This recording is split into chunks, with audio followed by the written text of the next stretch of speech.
Friends, దేవుడి దర్శనం అయిపోద్దని చెప్పి ఫస్ట్ దేవుడి దగ్గరికి వెళ్ళి దర్శనం తీసుకున్న తర్వాత యాక్చువల్గా మనం ఈరోజు వచ్చిన టెంపుల్ శ్రీ సీతారామస్వామి కళ్యాణం టెంపుల్. ఇది నర్కుడ విలేజ్లో శంషాబాద్ దగ్గర ఉంది. మనం ఇప్పుడు ఇలా గుడి లోపలికి వెళ్తున్నాము.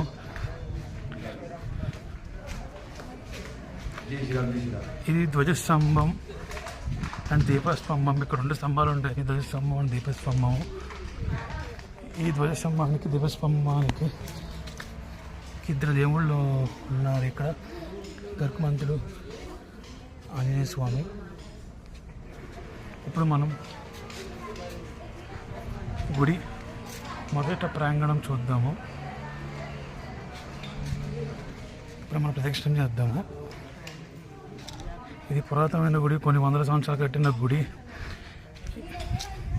ఇక్కడ సీత, రాములు, లక్ష్మణుడు ఉంటారు.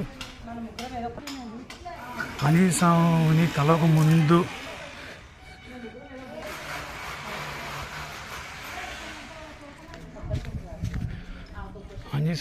ముందు సీతారాముల వారు లక్ష్మణుడితో వచ్చిన ప్రదేశం ఇది.